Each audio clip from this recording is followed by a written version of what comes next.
Ito, tingnan mo, i-review mo kung gaano tayo ka-safe and secure sa gagawin natin, sa ginagawa natin, okay? So, titingnan mo ngayon sa day.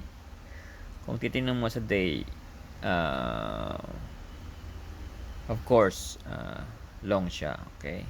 Buy siya. So, saan ka papasok ngayon? So, paano naging safe? Okay, so dito, okay, usually, ito yung inaabangan mo, no?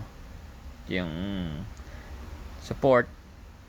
Okay, ito yung resistance mo sa day.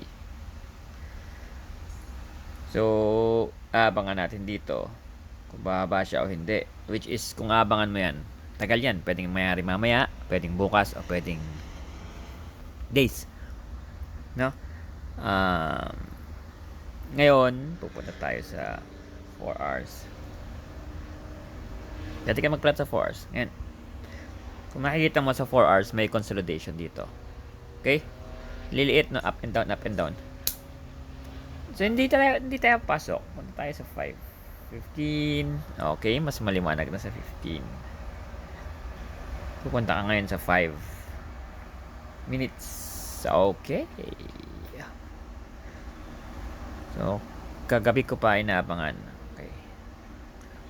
Dito siya kagabi. Tuloy kahapon. No? Naghanap ako ng breakout. Walang matibay, oh. Kaya dito, saan mo nag-breakout?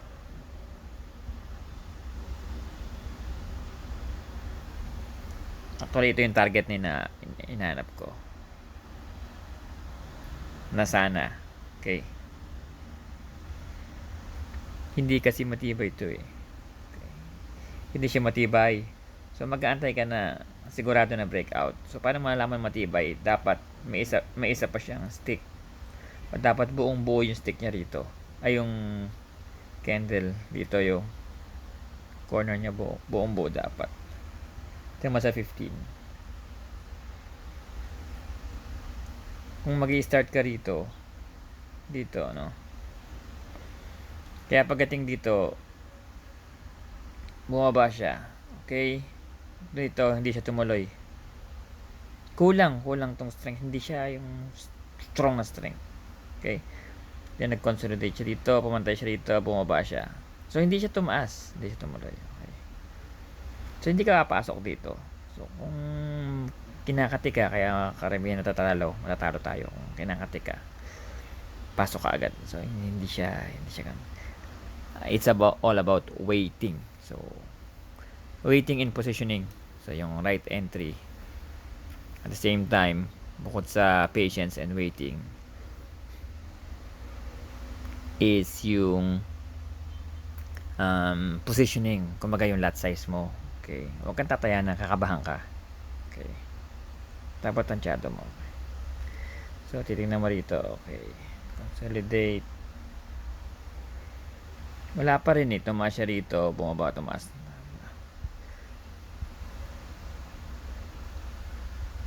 So, dito, di ba, imbis na pagdating dito, tumaas siya. Bumaba ulit siya. Tapos dito ulit. Okay. So, pupunta ulit tayo sa 5 minutes. So, ito yung small breakout na abangan mo. Kung ito ba is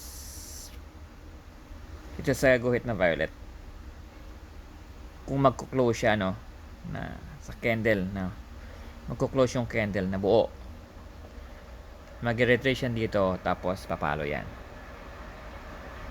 Okay, pataas. Okay, basta nag-close ng candle yan sa ginuhitan kong violet. Ewan ko kung alam yung concept na to. Or, abangan mo